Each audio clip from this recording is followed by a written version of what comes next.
قرآن مجید کی سورہ نساء کی آیت نمبر 36 اللہ تبارک و تعالی نے ارشاد فرمایا کہ وَاعْبُدُوا اللَّهَ، اللہ کی عبادت کرو، وَلَا تُشْرِكُوا بِهِ شَيْئًا، اور کسی کو اس کا شریک نہ ٹھہراؤ۔ اللہ کی عبادت کرو اور اللہ کی عبادت میں کسی کو اس کا شریک نہ ٹھہراؤ۔ یہاں بات کو ختم نہیں کر دیا، نماز پڑھ کے، روزہ رکھ کے، اللہ کی عبادت کر کے، قرآن شریف پڑھ کے، نفل پڑھ کے، تراویح پڑھ کے، تہجد پڑھ کے، یہاں بات ختم نہیں کی۔ فرمایا وَبِالْوَالِدَيْنِ احسانًا، اور اپنے والدین کے ساتھ احسان کرو، اپنے والدین کے ساتھ حسن سلوک والا معاملہ کرو۔ وَبِذِي الْقُرْبَى، اور قریبی رشتہ داروں سے بھی حسن سلوک کرو، ماں باپ کے ساتھ حسن سلوک۔ یہ پوری آیت حقوق اللہ اور حقوق العباد کی تفصیل ہے۔ اللہ کی عبادت کر اور اپنے ماں باپ کے ساتھ حسن سلوک کر۔ فرمایا ہما جنتک و نارک، اللہ کے رسول فرماتے ہیں تیرے ماں باپ تیری جنت بھی ہیں اور تیری دوزخ بھی۔ اگر یہ راضی ہیں تو سمجھ لے تیرا جنت میں مکان تیار ہے، اور اگر یہ ناراض ہیں تو نے اپنے لیے جہنم کٹھی کر لی ہے۔ پھر فرمایا وَبِذِي الْقُرْبَى، اور قریبی رشتہ داروں سے بھی حسن سلوک کر۔ حضور سید عالم صلی اللہ علیہ وسلم نے فرمایا، حضور فرماتے ہیں کہ جو چاہتا ہے اس کی عمر لمبی ہو، رزق برکت والا ہو، اپنے رشتہ داروں سے اچھا سلوک کرے۔ عمر بھی لمبی ہوگی، رزق بھی برکت والا اور زیادہ ہوگا۔ تو فرمایا والدین سے نیکی کر، رشتہ داروں کے ساتھ اچھا سلوک کر، اور تاکیدی حکم جو لگایا حدیث میں وہ یہ ہے سل من قطع کا۔ فرمایا جوڑنے والے سے تو سارے جوڑتے ہیں، تو اس کے ساتھ جوڑ جو تیرے ساتھ توڑتا ہے، جو تیرے ساتھ اچھا رویہ اختیار نہیں کرتا تو اس کے ساتھ اچھا رویہ اختیار کر۔ آگے ارشاد فرمایا والیتامی والمساکین، یتیموں، محتاجوں، مسکینوں سے حسن سلوک کر۔ یا رسول اللہ صلی اللہ علیہ وسلم دنیا میں سب سے بہترین گھر کون سا ہوتا ہے؟ تو نبی کریم نے فرمایا جس میں کسی یتیم کو پالا جاتا ہے۔ اور سب سے بدتر گھر کون سا ہے؟ فرمایا جہاں یتیم ہو اور اس سے اچھا سلوک نہ کیا جائے۔ یتیم اور مسکین کی پرورش کرنا۔ حضرت عائشہ صدیقہ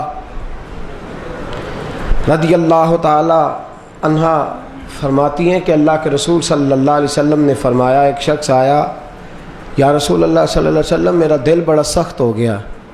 تو حضور نے فرمایا یتیم کے سر پہ ہاتھ پھیرا کر، اللہ تیرے دل کو نرم فرما دے گا۔ یتیموں سے، مسکینوں سے، لاچاروں سے حسن سلوک کرنا، ان کے ساتھ اچھائی والا معاملہ کرنا، ان کو محبت اور شفقت کے ساتھ دیکھنا، ان کے ساتھ پیار کرنا۔ حضور علیہ الصلوۃ والسلام سے ایک صحابی نے عرض کی، حضور میرا دل کرتا ہے قیامت میں جہاں آپ ہوں میں بھی وہیں ہوں، میزان عمل پہ جہاں آپ ہو میں بھی وہیں ہوں، پل صراط پہ جب میں گزرنے لگوں تو اس وقت بھی آپ میرے ساتھ ہوں، اور سونیا جنت میں بھی میرا مکان آپ کے ساتھ ہی ہو۔ حضور دل کرتا ہے۔ فرمایا بالکل ٹھیک ہے، سارا کچھ ہو جائے گا۔ کہ حضور کیا کرنا پڑے گا؟ فرمایا مسکینوں اور یتیموں سے پیار کر، اللہ جنت میں بھی تجھے میرا پڑوس عطا فرما دے گا۔ یتیموں اور مسکینوں سے اچھا سلوک کرو، یتیموں سے، مسکینوں سے، لاچاروں سے، مجبوروں سے۔ پھر فرمایا والجار ذی القربى والجار الجنب، قریب کا ہمسایہ اور دور کا۔ میں بڑی تفصیل سے عرض کر چکا ہوں ہمسائے کے حقوق، میں اس پر زیادہ بات نہیں کروں گا، لیکن اللہ کے رسول صلی اللہ تعالیٰ علیہ وسلم نے فرمایا اپنے گوشت کی خوشبو سے بھی اپنے ہمسائے کو تکلیف نہ دو۔ تم نے گوشت پکایا ہے اور تمہارے ہمسائے کے بچوں نے گھر میں لڑائی ڈال دیا کہ ابا جی ہم نے بھی گوشت پکانا ہے۔ اپنے گوشت کی خوشبو سے بھی اپنے ہمسائے کو تکلیف نہ دو۔ تو نے اپنے بچے کو 25,000 کا موٹر سائیکل لے کے دے دیا ہے، بیٹری پہ چلنے والا، اور ساتھ والا بچہ ہے، اس بیچارے کے پاس دوائی کے بھی پیسے نہیں، گندم امیر شہر کی ہوتی رہی خراب، اور بچی کسی غریب کی فاقوں سے مر گئی، تجھے اجازت نہیں۔ حضرت شیخ تحسین رضا صاحب رحمۃ اللہ تعالیٰ علیہ کے بچے کہتے ہیں کہ ابا جی پیسے ہیں، مکان پلستر نہ کر لیں، اینٹیں نظر آ رہی ہیں۔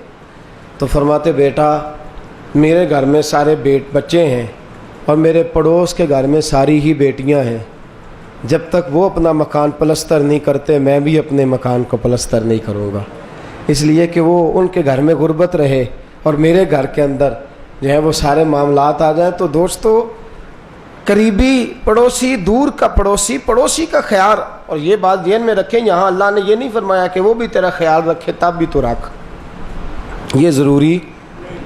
سامنے والے سے جزا مانگنا ضروری نہیں، جزا اللہ سے مانگو، اللہ کریم سے جزا مانگو۔ تم اپنے ہمسائے سے اچھا سلوک کرو، وہ نہیں کرتا تو وہ جانے، اس کا کردار جانے۔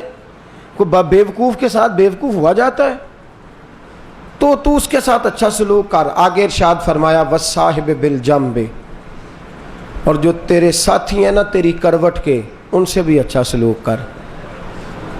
جو تیرے کروٹ کے، یہ کون ہوتے ہیں جی؟ دفتر میں ساتھ کام کرنے والے، بھائی وال، پارٹنر، یہ اسکول میں کٹھے پڑھانے والے، کٹھے پڑھنے والے، کٹھے کام کرنے والے، ایک جگہ پہ ٹائم گزارنے والے لوگ۔ اور یہاں تک ہمارے محدثین نے لکھا ہے مسجد میں کٹھے نمازی بھی ایک دوسرے سے اچھا سلوک کریں جی، نمازی بھی ایک دوسرے سے، تو پیچھے ہو پکے تھلے میں کھلونا ہے، واہ جی واہ، نماز پڑھنے آیا ہے، میں ادھر کھلونا ہے، ادھر اے سی چلتا ہے تو ادھر کھلو۔ ایک تو اس نے زیادتی کی جو دیر سے آیا اور آگے آ کے بیٹھا، اس کی زیادتی ہے، اس کو اگر آگے آنا تھا تو پہلے آتا۔ پیچھے سے گردنے پھلانگنے کو تو اللہ کے رسول نے ناپسند ہی بڑا کیا۔ ایک اس کی زیادتی جو پیچھے سے آگے آیا، اور پھر اگر آ ہی گیا نا، وہ شوق سے ہی آیا نا، دلچسپی سے آیا نا، پیار سے آیا ہے، میں نہیں تینوں بین دینا، یہ مسیت نہیں، یہ میں تھا اپنے نام لاٹ کرا لی، تو اتنے بہ کے میں تین نہیں پتہ پہلے دا آیا میں۔ بھئی اگر وہ آ ہی گیا ہے تو نماز پڑھنے آیا ہے، بات سننے آیا ہے، کچھ لینے آیا ہے، پیار سے آیا ہے، تو جگہ ہی دے دے۔ فرمایا وہ جو تیرے ساتھی ہیں نا کروٹ کے، کیا خوبصورت حدیث ہے، اللہ کرے ہم ایسے بن جائیں، آمین تو کہہ دے، اللہ کرے ہم ایسے بن جائیں جو حدیث سنانے لگا ہوں۔ نبی پاک صلی اللہ علیہ وسلم نے فرمایا اللہ ایک گروہ کو کہے گا، ایک جماعت کو کہے گا جنت میں جاؤ، کہیں گے یا اللہ ہم نے نہیں جانا۔ بھئی بڑے نادان ہو، جنت کا دروازہ مین گیٹ کھول کے تمہیں کہا جنت جا، ہم نہیں جاتے۔ بھئی دروازہ کھول گیا جنت میں چلے جاؤ، ہم نے نہیں جانا، تم نے کیوں نہیں جانا؟ یا اللہ پہلے انہیں بلا جو ہمارے ساتھ نمازیں پڑھا کرتے تھے، یا اللہ پہلے انہیں بلا جو ہمارے ساتھ درس میں جایا کرتے تھے، یا اللہ انہیں بلا جو میرے ساتھ والی سیٹ پہ دائیں بیٹھا ہوتا تھا، اسے بلا جو بائیں بیٹھا ہوتا تھا، اسے بلا جو آگے پیچھے ہوتا تھا۔ خدا بندہ نمازیں ہم نے کٹھی پڑھی، روزے ہم نے کٹھے رکھے، تراویحیں ہم نے کٹھی پڑھی، درس و تدریس میں ہم کٹھے آتے جاتے رہے، جنت میں اکیلے کیسے چلے جائیں؟ او جنت ساڈے کس کاری جتھے یار نظر نہ آوے، او جنت ساڈے کس کاری جتھے یار نظر نہ آوے، او دوزخ سانو لکھ بہشتاں جتھے سونا آوے جاوے۔ تو فرمایا ساتھیوں سے، کروٹ کے تھوڑی دیر کا بھی کوئی ساتھی ہو نا، وہ سفر کا ہی کیوں نہ ہو۔ میرا 5-7 دوستوں سے بڑا پیار ہے، لوگ پوچھتے ہیں جی یارانے کا مطلب، میں نے کہا یار ایک ہی مطلب ہے، ہم مدینے میں کٹھے تھے، حضور کے گنبد کے سائے میں کٹھے بیٹھا کرتے تھے، تیری جالیوں کے نیچے تیری رحمتوں کے سائے، جسے دیکھنی ہو جنت وہ مدینہ دیکھ آئے۔ تو وہاں کٹھے تھے، تو اس لیے یارانہ بڑھ گیا ہے، محبت زیادہ ہو گئی ہے، وہ پیار جو ہے وہ یوں لگتا ہے کہ جیسے کبھی نہ بھولنے والا پیار ہے۔ تو جو تیرے ساتھی ہیں، جو تیرے ساتھ رہنے والے ہیں، پیار کرنے والے ہیں، محبت کرنے والے ہیں، تو مہربانی کرنا تو بھی ان کے ساتھ پیار۔ چل تقریر تو بیٹھ کے سننے دینا، نماز پڑھتے وقت بیچارہ پیچھے چلا جائے گا، اتنا تو پیار کر لینا، ٹھیک ہے تو ہی یہاں نماز پڑھ لینا، لیکن ہم یہ اتنا احسار کرنے کو بھی تیار۔ وصاحب بالجم، اور پھر فرمایا وابن السبیل، اور جو اللہ کی راہ میں ہیں، مسافروں سے بھی حسن سلوک کر، اور مہمانوں سے بھی۔ جی کن سے؟ بھائی جان السلام علیکم، ٹیلی فون کے بھائی جان میں آ رہا ہوں، آپ کدھر ہیں؟ اے سی والے کمرے میں گھر بیٹھا، کہتا میں تو گھر کو نہیں، مہمان آ رہا ہے نا, سبحان اللہ. مہمان, اچھا ایک میں بات آپ کو سنانے لگا ہوں. امام غزالی رحمۃ اللہ علیہ فرماتے ہیں اگر تیرے گھر سے مہمان ایک لقمہ کھا کے گیا تو اللہ 111 گنا برکت عطا فرمائے گا. اے ان صاحب نہ کرن لا پیا جی موبائل کڈ کے, گھر جا کے کریا جی کنے بندے نے. ایک لقمہ کھایا تو کتنا گنا ملے گا؟ سارے بولیے. بیٹی آ گئی, اس نے بھائی کو فون کیا, کہتی ہے بھائی جان بچے کہتے ہیں ماموں کے گھر جا کے رہنا, چھٹیاں ہیں. تو ماموں کہتا ہے میں نے تو گھر مستری لگائے ہوئے ہیں, تو میں نے تو کل ٹھیکہ کر لیا, تو نہ آنا میری بہن, میں نا خود تجھے لے آؤں گا, 2-4 دن ٹھہر جا. بیچاری نے 2-4 دن انتظار کر کے پھر فون کیا. بہن ہے نا دل کرتا ہے, پتراں لئی تیاں لئی پردیس وے بابل تے پتراں لئی جاگیراں, چپ رہنا منہ کچھ بھی نہ کہنا ہے تیاں دیاں تقدیراں.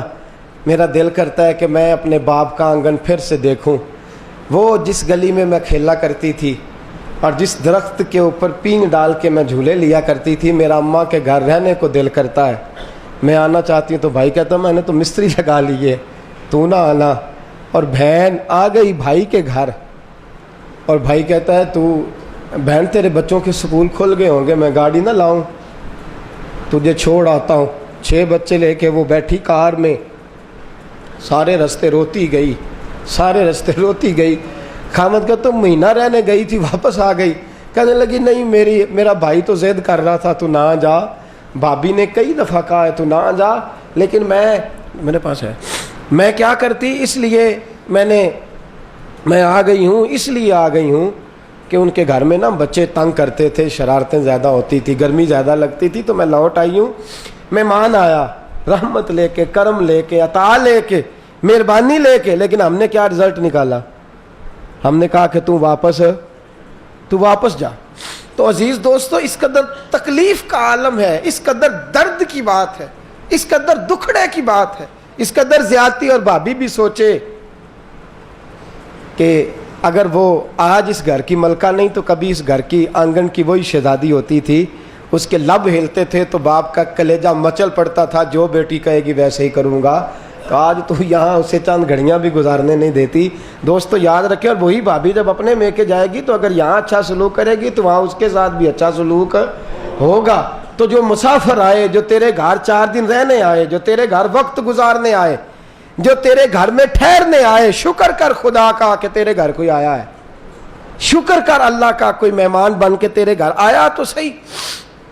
عزیز دوستو, حضرت ابراہیم خلیل اللہ علیہ السلام نے نا روڈ کے اوپر مکان بنا لیا.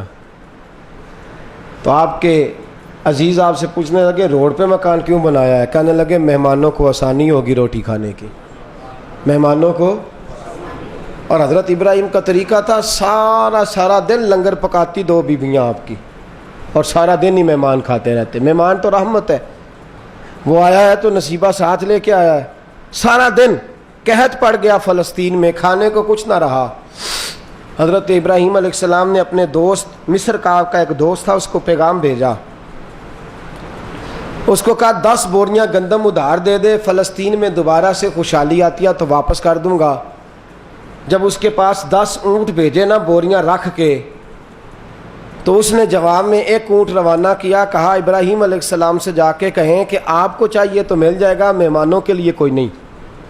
آپ کو چاہیے تو میں دے دوں گا, گھر کے لیے اہل خانہ کے لیے اناج اور گندم دے دیتا ہوں, گھر والوں کے مہمانوں کے لیے نہیں دے سکتا. 10 بوریاں نہیں, 1-1.5 من مل جائے گی. حضرت ابراہیم نے جواب میں اپنے اس ملازم سے, خادم سے کہا کہ اسے جا کے کہنا کہ اگر مہمان نہیں کھائیں گے تو ابراہیم کے بچے بھی نہیں کھائیں گے, اگر مہمان روٹی نہیں کھائیں گے تو میری بیوی بھی نہیں کھائے گی. اس سے کہنا نہیں چاہیے. ہاں اس طرح کرنا, جب تم گئے تھے رکھ کے اپنا سامان, بوریاں رکھ کے گئے تھے تم لوگ اونٹوں پہ, تو لوگوں کو امید لگ گئی تھی کہ جناب ابراہیم نے غلہ منگوایا ہے, تو لوگ انتظار کریں گے غلہ آنے کا. تب واپس آنا تو ریت کی بوریاں بھر کے لے آنا, تاکہ مہمانوں کا دل نہ ٹوٹے. میں اتنی دیر میں کو بندوبست کرتا ہوں. وہ آدمی گیا, ریت کی بوریاں بھر کے 10 کی 10 بوریاں اونٹوں پہ رکھی, آ گئے. ادھر حضرت ابراہیم علیہ السلام سوچتے سوچتے پریشان ہوئے, چارپائی پہ لیٹے تو آنکھ لگ گئی.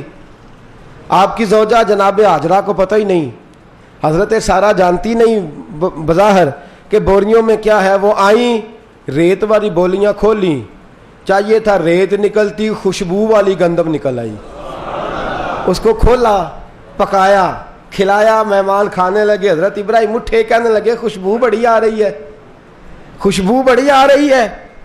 حضرت حاجرہ سے کہنے لگے کیا ماجرا ہے؟ کہنے لگی آپ سو گئے تھے، میں نے سارے مہمانوں کو روٹی کھلا دی ہے، اور ابھی بھی اندر سارا آٹا گوندھ رہی ہے، تھوڑی دیر میں اور پکائیں گے، جو شام کو آئیں گے وہ بھی۔ اور کہنے لگی آپ کا مصری یار بڑا اچھا ہے، اس قحط کے زمانے میں 10 بوریاں گندم بھیج دی۔ حضرت ابراہیم مسکرا پڑے، کہنے لگے اس کو مہمان نوازی پسند بھی بڑی ہے، یہ میرے مصری یار نے نہیں بھیجی، یہ تو میرے عرشی یار نے بھیجی ہیں، یہ مصری یار نے نہیں بھیجی، کس نے بھیجی ہیں؟ بولو واہ واہ واہ۔ کھلانا نا مہمان کو کھانا، کتنی دفعہ جی؟ جی 2 بار آیا پھر تو ٹھیک ہے، 3 بار آیا تو فون ہی نہیں چکنا۔ حالانکہ مہمان جب بھی آتا ہے خدا کی، بولے بوتل کتنے کی آتی ہے جی؟ نہیں چھوٹی دسو نا، تو لیٹر دا 1.5 دا 10 جی 25 روپے کی۔ تو اگر 25 روپے میں آپ کو اللہ کی رحمت مل جائے تو مہنگی کہ سستی؟ بولے تو صحیح، کتنے روپے میں؟ رحمت دا دریا الہی ہر دم وگدا تیرا، تے جے ایک قطرہ بخشے مینوں کم بن جاندا ای میرا، تے سدا بہار روے اس باغے کدی خزاں نہ آوے، ہومن فیض ہزاراں تائیں ہر بھکھا پھل کھاوے۔ تو اگر 25 روپے کی بوتل پلا کے تو خود